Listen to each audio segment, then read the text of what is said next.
እሺ እንግዲህ ብዙዎቻችሁ በሌሊት አትምጪብን እያላችሁኝ ነው። እንግዲህ ይሄን ቪዲዮ ያው በቀኑ ነው ፖስት እያረኩት ያለሁት፣ ግን ማታ ከሆነ የሚደርሳችሁ ምንም ማድረግ አልችልም። Go get your snacks, it's scary story time.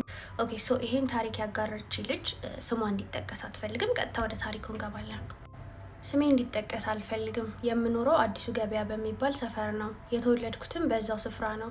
ልጅ እያለሁ መንፈስ በጣም ያስጨንቀኝ ነበር። በተደጋጋሚ ጊዜ በትምህርት ቤት ውስጥ እየጣለኝ እኔ ነኝ የሱ ጌታ፣ እኔ ነኝ ይል ነበር። አንድ ቀን ምሽት 2 ሰዓት ላይ እናቴ ቡና ግዛ ብላ ከቤት ትልከኛለች።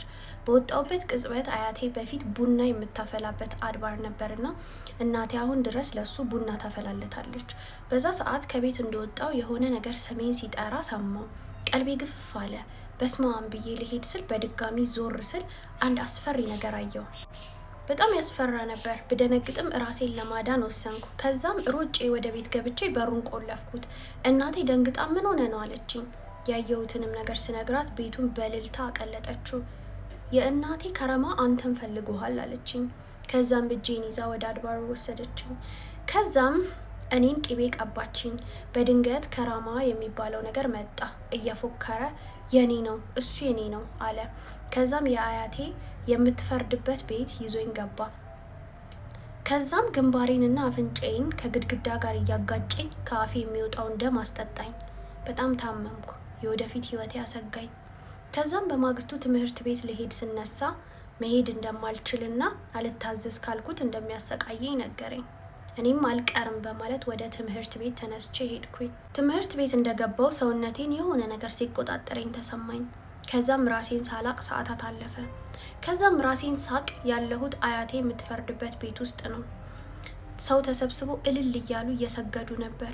በጣም ደነገጥኩ። ሁኔታው አስጨነቀኝ። ልቤ በፍርሃት መምታት ጀመረ። ደንግጬ ሮጬ ወደ ስውሯ ማርያም ሄድኩኝ።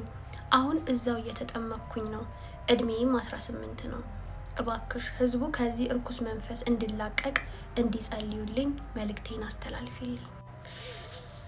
እንደዚህ አይነት ስፔሲፊክ ችግር ውስጥ ያሉ ሰዎች ታሪክ ስሰማ የመጀመሪያ አይደለም። በጣም የሚያሳዝነኝ ነገር በዘር ሲመጣ ነው። ልጆቹ ሳይመርጡት ሳይፈቅዱት ነው የሚመጣባቸው።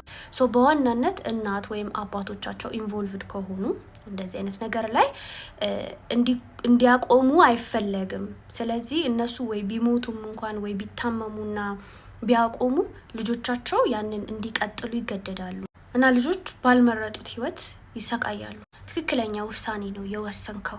ይሄንን ነገር ማሸነፍና መቆጣጠር የሚቻለው በጸሎትና ጸሎት ብቻ ነው።